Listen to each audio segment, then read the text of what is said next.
Going nowhere. We ain't going nowhere. We can't be stopped now, cause it's bad boy for life.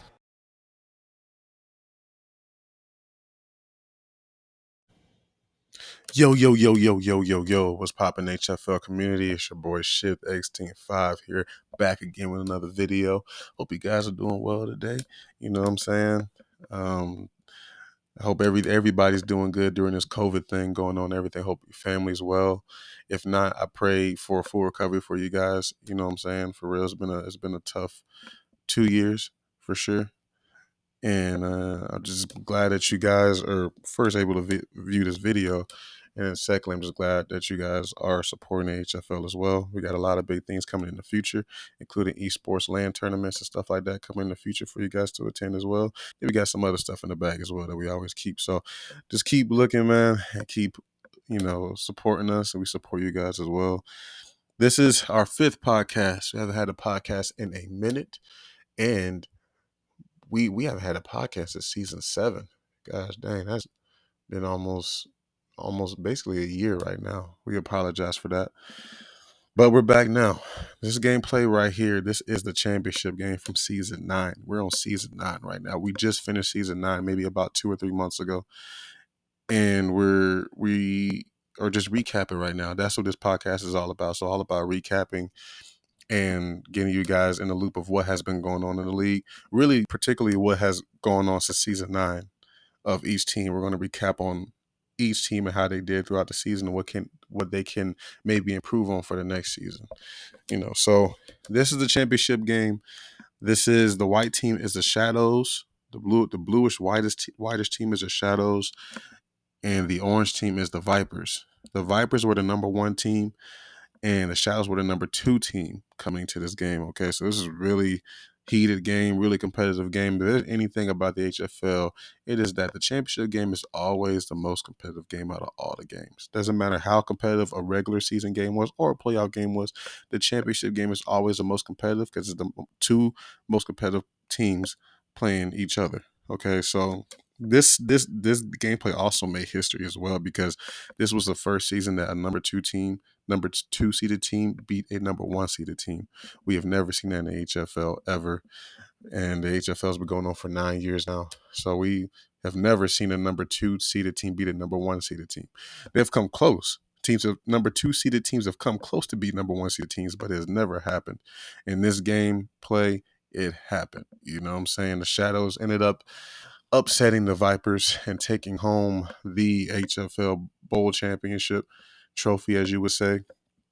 They took it home, man. They did their thing this whole season. They wiped out every team this season, including my team, the Windigos, smacked us. They smacked all types of teams, so they definitely deserve it. They are the Season 9 HFL Bowl champions, so shout out to the Shadows for sure, and also shout out to the HBL team as well. But we're gonna get into it. This video is all gonna be about just what each team did throughout the season, and we're gonna start from last. We're gonna go from last to first. Okay, last to first. I'm gonna go through it each team and gonna have fun with it, guys. So here we go. Also, I want to say shout out to BTech17 for getting this gameplay for us, this recording for us. He recorded the whole game for the HFL Bowl game. If you guys want to view this bowl game, just look in the description below and click the link there, and it will guide you to the bowl game. I also have the times there where you can see where the game starts. You can see the pre-game commentating and all that stuff. I'll put the times under there so that you guys will know where to go and, whatever piece you're interest. Okay. But I just want to say shout out to BTech17. Also shout out to Cabal Streams as well for commentating as well for games that BTech17 couldn't. You guys are both the GOATs. You guys are great. And just pray that you guys have a very successful commentating career in the future for sure. So, yep. All right, now let's get into it. All right, so we're going to go from first to last, all one take. And we're going to just roll with it, man. Okay, so first to last. First team we got is HBL. HBL did not do so hot this season. They were really mediocre. They didn't really grasp a game too much, and they were just really mediocre, really trash. I'm just gonna be honest with you. I'm sure they would say the same thing. There's not much to be said. They just didn't understand the game. That's what they told me. And once you take that into consideration, you understand that if you don't understand the game, then you're not going to be good. That's just point blank, period. And they didn't understand the game, and it showed on the field. Okay, they went 0-8, I believe, this season. And I'm not going to say they need a lot to build on. They don't need a lot to build on. All they need to do is understand the game. That's all it is. Once they understand the game, they're going to be so good. They're so dominant already.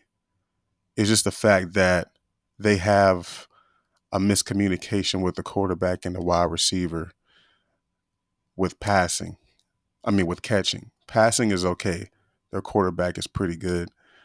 It's just the catching part. And that's the hardest part to learn about the game of the HFL is catching. Okay, so they weren't catching a lot of passes. They would have the quarterback would throw good passes to the receivers. It's just that the receivers couldn't come down with it. So it didn't count. You know what I'm saying? So it was a lot of that this season, a lot of it. And it's just something to build on. You know, this was their first season in this league. I would say they did pretty good for it to be their first season. They're really good at plasma grenade passing. They they were making 70 to 80-yard plasma grenade passes to each other down the field, putting them in like touchdown and like red zone situations, which they capitalized on. When they did a plasma grenade throw, most likely they were going to capitalize on that catch and score a touchdown. So they're good. They understand the game, and that's a weapon that they can use for next season's plasma grenade passing. And the thing is they just got to learn the game. That's all it is. That's all it is. They told me at the beginning of the season that they didn't understand the game. So my advice for them would be just to practice with other teams. Practice makes perfect. Iron sharpens iron. So when you practice with other teams, you pick up your game as well. You stimulate your game. You know what to go back to the drawing board and do to make you and your team better. So I would say just practice with the community more, with the teams more, and pick up and make and create scrimmages, throughout the week. And that will by far help you prepare for the games on the weekends by far. So they're not a bad team at all. They're just learning the game. And once they grasp the game, they're going to be up there with the Shadows. Most definitely. Most definitely. But that's the HBL team. All right. So the next team we got is Team Lightning. Team Lightning came in 5th this season. They didn't look too promising. They didn't look good. They didn't look promising at all. They kind of upset me because I thought that they were going to dominate the season and do their thing, but they didn't. Just to give a little background of Team Lightning, they were the first team to break our streak, the Windigos streak. We were undefeated for 1.5 seasons. We was undefeated season 6 and a little bit of season 7 until they beat us. And it was led by their quarterback right now, who was Fallout Noah 65. Now, Fallout Noah 65 was a wide receiver in the beginning of season 7. Like, period. Solvin Subset was their quarterback at the time in season 7, and he is season 8. Season 8. Solvin Subset was a quarterback in season 8, and he was the passing record holder for the HFL league, period. He still holds that record to this day. He has the most passing yards in a single game, which is like 800 plus yards. And he ended up retiring in season 8. So Fallout Noah ended up taking his spot and becoming a whole quarterback. Like he had to change his whole position, period. So Fallout Noah took on that, and he ended up beating us in season 8, breaking our streak as the Windigos and doing their thing. So we thought they were looking very promising. In season 9, they picked up 2 draft picks. They picked up a guy named Cisco, and they picked up another guy named Heart and Beef. Cisco ended up leaving halfway through the season, but Heart and Beef was more of a defensive player. Okay, so he really didn't help on the offensive side as much. They had a stud wide receiver though who came in season 8, and he also won Rookie of the Year in season 8, named Hoopstar, and he is their star wide receiver. I would honestly say he is their star player, honestly, and he is their main wide receiver. But they had no other person to basically fill that other wide receiver slot, because in HFL it's usually 3v3. It's a quarterback, a wide receiver, another wide receiver. They had a good wide receiver, but their other wide receiver wasn't too developed as as Hoopstar was. So they struggled a lot, man. On top of that, they didn't change their play calling a lot. They don't change their play calling at all. And I'm just gonna say it, Team Lightning, everyone in the league know y'all play calling basically. So I would say just change the play calling up. Like their team is stacked. They have a good quarterback. They have a good wide receiver. They just pick up another good wide receiver or develop Hart and Beef into a wide receiver. They're good. Hart and Beef is more of like the hype man on defense. I believe he plays cornerback, if I'm not mistaken, maybe safety, but he's a hype man. He hypes everyone up. Like he makes a good play on defense. He's hyping everybody up. Everybody on Team Lightning's hyped up. You know what I'm saying? They run off of energy, that team. Like if Hoopstar gets hyped up, the whole team gets hyped up. So it's like they run off of energy. So I would say if they just pick up a wide receiver for season 10 and change the play calling, they're going to be great. They're studs, man. They're studs. They have everything they need. They just need to change the little things like the play calling and pick up another wide receiver. But that's just my opinion of Team Lightning. Hopefully they'll improve next season, and hopefully they will be high in the playoffs or not win the championship next season. So yeah, Team Lightning. All right, so the next team we got is the Windigos. This is the team that I coach. I retired in season 8, and now I'm the manager, coach, and owner of the HFL, but also the manager and coach of the Windigos. Windigos, we didn't do too hot this season. This was a rebuilding season for us. I wasn't too worried about this season because I knew we were going to have to rebuild. We lost myself, Snipe Skills, who is a veteran wide receiver, C Slick 4, who joined in season 7 but broke so many records. He had the sack record, got the sack record his rookie year. He also won Defensive Player of the Year. He got the Defensive Player of the Year award his rookie season in season 7. So we was losing him. He was becoming a police officer, so he was gone. I was gone. Snipe Skills was gone. That was my right hand man right there, Snipe Skills. So all three of us left. All we had left was Halo Ace 25. And Halo Ace 25 was the season 7 league MVP. He was a dog. And he played for the Spades at the time. We drafted him for season 8 on the Windigos. So he went through that run with us. Coming into season 9, we at least I knew we had to get a quarterback. So I was working with a quarterback maybe a week before the draft. His name is Hell's Angel CX, and he was really good. And he looked kind of like me, but in his own way. And I knew we had to pick him up. So he was in the draft, and he was surprisingly there for we was the last draft pick. So he was there for the last pick, and we picked him up in the first round, last pick, first round. And basically, the people we drafted, Hell's Angels CX, and we also drafted a wide receiver named Brumac 97. Brumac, he was a quarterback before he became a wide receiver. We turned him into a wide receiver with the Windigos. Brumac 97 is Halo Ace 25's brother in real life, so we thought that chemistry would be there. They would keep each other accountable and play and everything like that. Throughout the season, we literally had no wide receivers. Halo Ace 25 had personal things that he had to take care of, so he didn't show up at all during the season. That's like your franchise player not playing throughout the whole season. That's like a Tom Brady not playing for the Patriots for the whole season. Halo Ace maybe made 1 or 2 games. That was it. His brother was on the same work schedule as him, Brumac 97, so he couldn't make any games as well. He maybe made 1 or 2 games. Thank God we won those games with them, but without them, we were struggling. We ended up picking 2 or 3 other free agents to join the Windigos, but they just couldn't click with our program. Our program is special with the Windigos. We're back-to-back champs. Like, you got to be a dog. You got to be a bred person to be able to work with us, period. And those guys just didn't. Uh, it's all good, though. So we literally brought them, the free agents, to our team. Then we got rid of them, and we was playing off of subs basically the whole season. We made it to the second round of the playoffs, great, but we could have done better. But at the same time, we knew it was a rebuilding season. So for next season, we're just going to work on getting some stud wide receivers and just build from that. We got a stud quarterback. So with stud wide receivers, we'll be back in the championship for season 10. So yeah, Windigo Pride. The next team we got is the Spades. Okay. The Spades, my boy Slipcape. I know Slipcape personally. He is a captain of the Spades. And they are a good team. They were always runner up. Give them a background. Here's their background. They joined in season 7. They became an established team in season 7, and they were always runner up against us, against the Windigos. They're always runner up. Season 7, season 8, or always runner up. And this season, we just knew that they were going to take the title this season for sure. They look they're led by Slipcape, their quarterback, who is very unorthodox.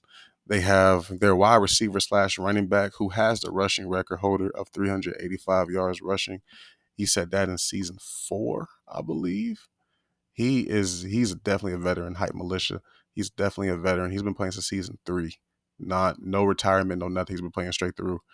And this is a long season. I don't know how many seasons he's been playing, but he was their wide receiver slash running back. I think that was it. That was coming back. So in a draft for season 9, they ended up drafting a stud wide receiver slash quarterback. I would say this guy is definitely unorthodox too. He can play multiple positions. He's like that number 7 for the Saints, who can just do everything. He can pass, he can run, he can do everything.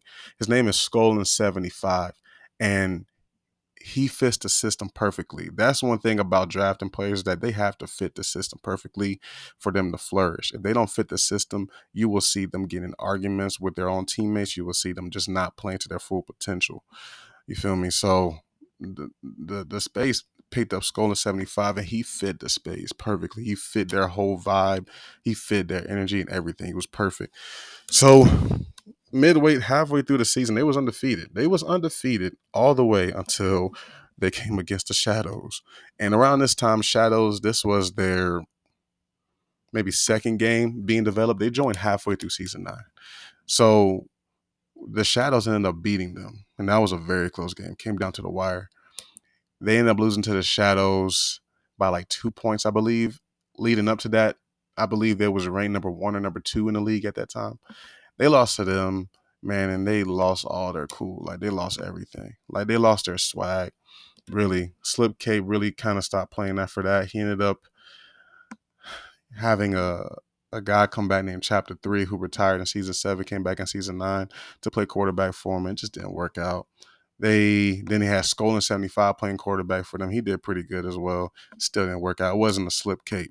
You know what I'm saying? Like, Slipcape wasn't playing quarterback. Spades weren't as good. You know what I'm saying? So they ended up getting to I believe they got third place. They ended up getting to the second round of the playoffs. Got knocked out by the Shadows again. Lost big time in that game. That was a disappointment. That was one of those games you really couldn't just watch. You know, you just kind of look at the scores like, dang, because you've seen how promising they were for the past 2 seasons, that you thought they was gonna win this whole thing. It was kind of sad. So, it's all good though. You know, I believe they're gonna rebuild for next season. Next season, they really don't have to change anything. They just got to get serious. They got a stacked team, man. They got a stacked team. They got veterans and they got new players who's ready to push the envelope. So next season, I believe they will contend for the championship for sure. Get their first one under their belts. That'll be good. So that's the Spades. All right. So the next group we got is the Vipers. Now the Vipers came in from this other league, and they joined us in season 9. Okay. Now they didn't have to go through the draft because they already had their established team. And for those who want to join the HFL next year, if you come in with your team of 4, okay, you can just play when the season starts, okay? You don't have to go through the draft like other players, okay, like other free agents. So the Vipers came in this past season. It was led by their quarterback, Talking Biscuits, who was an outstanding quarterback. And then they had their wide receiver, Cabal Streams, who was an outstanding wide receiver. Then they had their wide receiver slash cornerback named Boudreaux. Boudreaux was more of a defensive player. The man got so many picks on defense that is crazy. Okay, man's a dog. I would put him on the same level as Hoopstar as far as defensive players. He's great. He's awesome.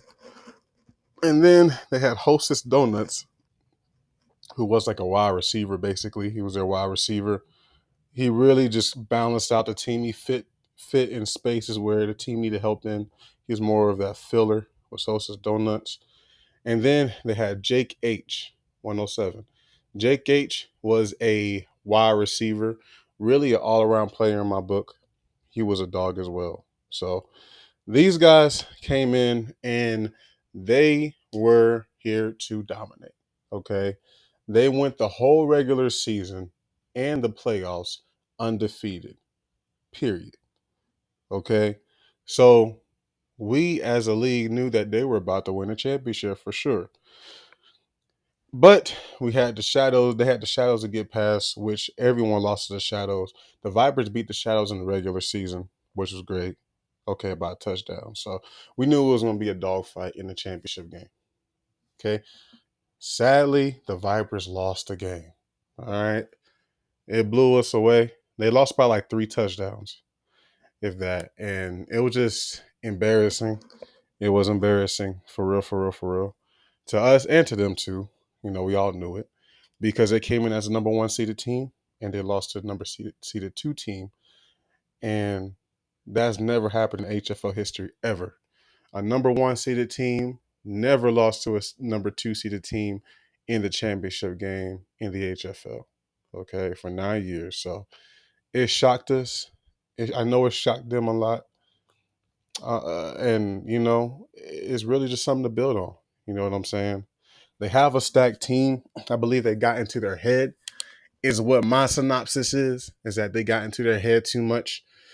They may have gotten too cocky. I'm not for sure, but wherever it was, they got in their own way for sure because we felt like they should have closed the book, put the nail in the coffin in that game. Sadly, they didn't, and they lost, man. So for the Vipers next season, man, there's nothing to improve on except just mental work. That's all it is. And the Halo Football League is all mental work. It's mental, mental, mental. That's what makes you strong. And I just feel like once they strengthen that up, they're going to be so good in the future. I pray they stay together because they've been talking about breaking apart and everything next season for season 10. Man, I'm praying they stay together, man. They got a stout team, stacked team, and all they got to do is just, finish strong and finish out the season. That is all for them, man. Vipers, you guys are good. Keep your head up high. I believe y'all come back next season, y'all will definitely dominate and prove a lot of doubters wrong, for sure. So keep your head up high, man. Y'all keep pushing, man. I'm rooting for y'all for sure, most definitely. But that's the Vipers. All right. Last but not least, we got the champions, the season 9 champions, the Shadows. Okay, the Shadows were some studs this season. Now, I'm not trying to toot my own horn. I'm just going to say, I told HBL before the season started because Shadows are a part of the HBL. I told them, they're members of the HBL. I told them that if they have 2 teams, the A team and the B team, which in this year would be HBL and the Shadows, that one of these teams will make it to the playoffs, if not win the championship. I knew that, said it maybe a few months before the season started. So the HBL joined, they did their thing, and the Shadows came to me saying, hey, can we make our own team real quick? And halfway through the season, I said, heck yeah, let's do it. So they made their team, who was consisted of their quarterback Fireball, DHG. Fireball DHG is just a stud quarterback. He's good at passing. He's good at running. He can do it all. Okay, you better not blitz Fireball. You might get embarrassed. Okay, so they had their quarterback Fireball. They had their wide receiver Chumpy. Chumpy was a stud wide receiver. It was really like both of their wide receivers were like studs. Like Chumpy was a stud, and then they had their other wide receiver named Weapon Matt. Weapon Matt, I believe, went up and won Offensive Player of the Year award, I believe. Like he as a rookie. He won Offensive Player of the Year award at the end of the season, and his best game was the championship game. The man was the MVP of the championship game of the HFL bowl game. He was MVP. He was going off, man, on offense and defense, catching some key touchdown passes, getting like two or three interceptions in the game of the championship game. He was just a stud, man. But that team was just all around stacked. Not only did they learn the game, but they had the chemistry from the HBL, from playing in the HBL together, and also for Ninja Warriors. Another thing that's in the HBL is like it's just they have chemistry, man. It's like their own community. So they came in with the chemistry. All they had to do was learn the game. And they did. They pushed past the HBL team as far as practicing. I believe, forget who told me, I think Chumpy told me at the end of the season that they practice like maybe 2 hours a week. 2 hours a week is a game changer for a team. Like 30 minutes is enough, but 2 hours a week, you are definitely going to the championship, period. Because a lot of teams don't practice. They just get to the game, think they're going to win and stuff like that. It never works out. And teams really fall apart when they come to a game thinking they're going to win, and then they get smacked, and then they get more mad at each other. You feel me? But it's all you got to do is put the work in, like everything in life. And the Shadows put the work in.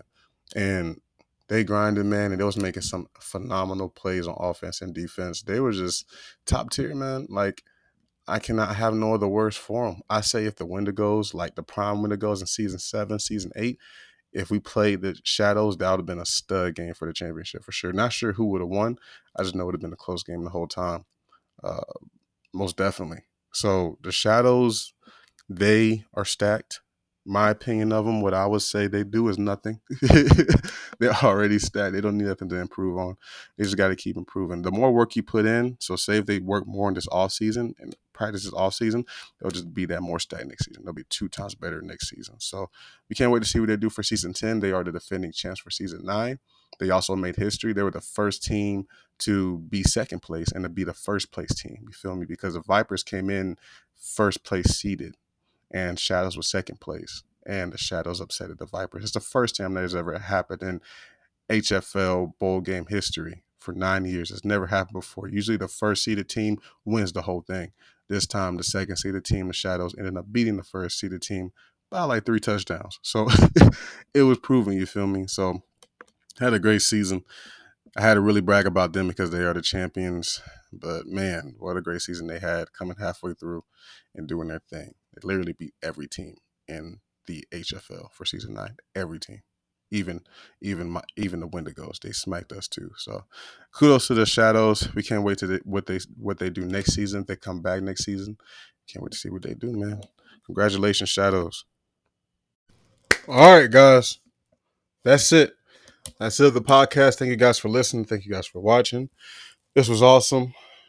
I'm so glad we did this. I needed to get this off my chest, and we just need to do this to just give you guys more info what's going on. We plan on doing more things like this podcast. We plan on doing more of these in the future with other players and other members of the league for sure. So thank you guys for listening. Thank you guys for watching. To see this game right here, the championship game, you can hear the audio and everything.